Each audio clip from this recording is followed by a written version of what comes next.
May isang uring katahimikan na sumasalubong sa isang lalaking kakasisante lang sa telepono habang nasa Paris at piniling tapusin pa rin ang bakasyon. Alam ko ito dahil bumalik ako sa St. Petersburg nung linggo, ika-15 ng Hunyo. Ang katahimikang iyon ay sumalubong sa akin sa baggage claim, sumunod sa akin hanggang sa kotse at naupo sa passenger seat sa buong biyahe pauwi. Si Miroslava ang nagmaneho. Siya lagi ang nagmamaneho kapag may mahalagang mangyayari. Sabi niya, pinapanatili siya ang kalmado nito. Pero inala ko, gusto niyang kontrolado ang manibela kapag ang mundo sa labas ay malapit ng magliyab. Handa ka na? Tanong niya. 2 taon ko na itong pinaghahandaan. Hindi iyon ang tinatanong ko. Tumingin ako sa kanya. Sabi ko. Handa na ako. Tumango siya at hindi na nagsalita pa, pero lumuwag ng kaunti ang kapit niya sa manibela. Hindi kami pumasok sa opisina noong araw na iyon.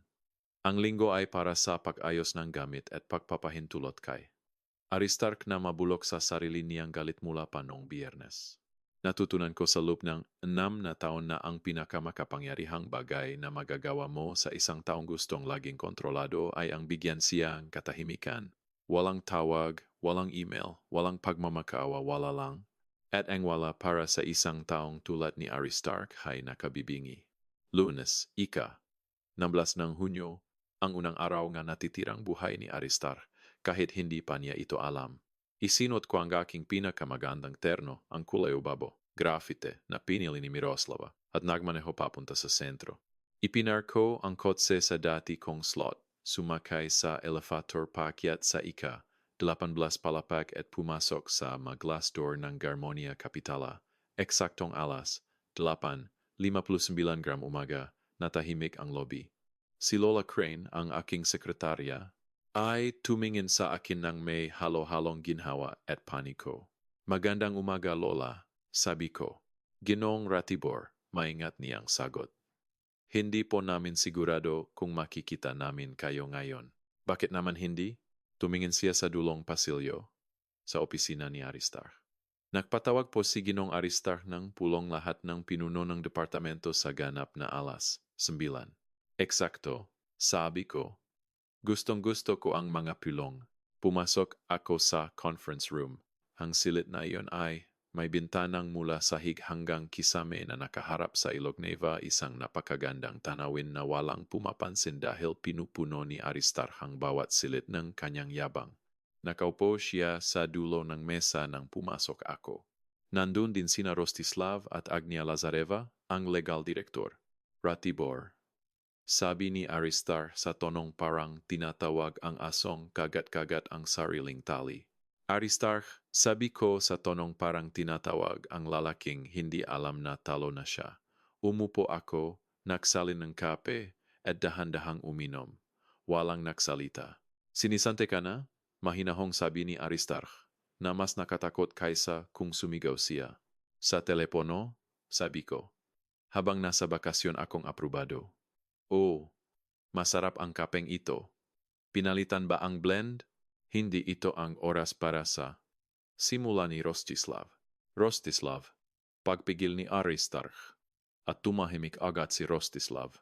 Tumingin sa akin si Aristark. Sinisante ka na. Ibig sabihin, hindi ka na nagtatrabaho rito. Ibig sabihin, hindi ito pulong mo at hindi mo kapeyan. At gusto kong makausap si Ania. Putol ko. Nagulat ang lahat. Si Agnia Lazareva ang abogado ni Aristark.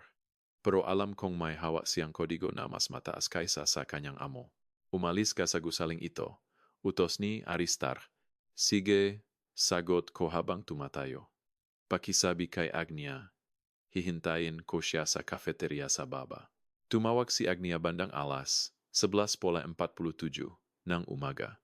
Ratibor, kailangan nating mag-usap. Hindi rito sa opisina, sa sandaling iyon. Alam kong nabasa na niya ang dokumento. Ang Section 14, Subsection B, NG 1987 Statutes. Nagkita kami ni Agnia ng alauna ng hapon. Inilabas niya ang folder, highlighted sa dilaw ang probisyon. Naintindihan mo ba ang hinihingi mo? Tanong niya. 11 doang Garmonia Kapitala, sabi ko.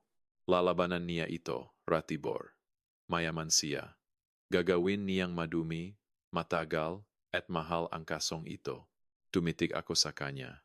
Agnia, nahanap ko ang close na ito 2 taon na ang nakalilipas. Nagtrabaho ako ng walang kapintasan. Dokumentado ang bawat performance review, bawat papuri, mayroon akong 6 na taon ng malinis na serbisyo at isang pagkakasante na ginawa lang sa telepono ng walang ebidensya habang nasa bakasyon. Tumingin si Agnia sa akin. May dumaan na emosyon sa kanyang mukha. Sinisante ka niya habang nasa Paris ka. Sabi niya, pagkatapos ay may ibinyulong siya. Tinawag niyang financial liability ang nanay ko nung huling dispute. Nagtatrabaho ako sa tang iyon sa loob ang 11 taon. Inabot niya sa akin ang calling card ng isang abogado.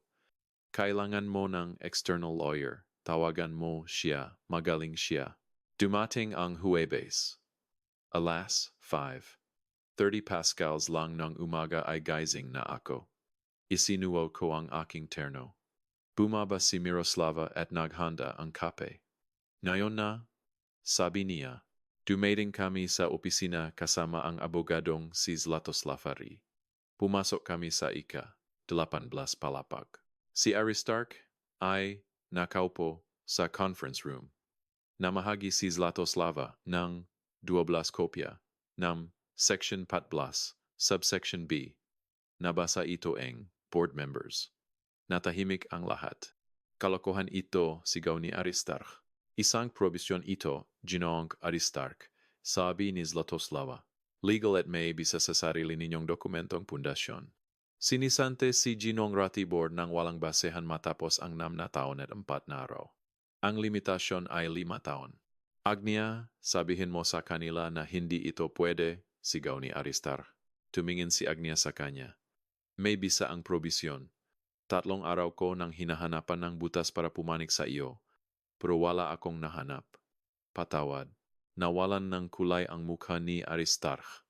Tumingin siya sa akin at ginawa ang pagkakamaling laging ginagawa ngam na taong tulad niya ginawa niyang personal ang usapan. Hindi ka kailanman nababagay dito, sabi niya. Binigyan lang kita ng trabaho dahil nakiusap ang anak ko. Palamunin ka lang mula pa nung unang araw. At ngayon, hihingi kang 18% ng isang bagay na wala kang kinalaman sa pagpapatayo. Papa, napalinggon ang lahat. Nakatayo si Miroslava sa likuran.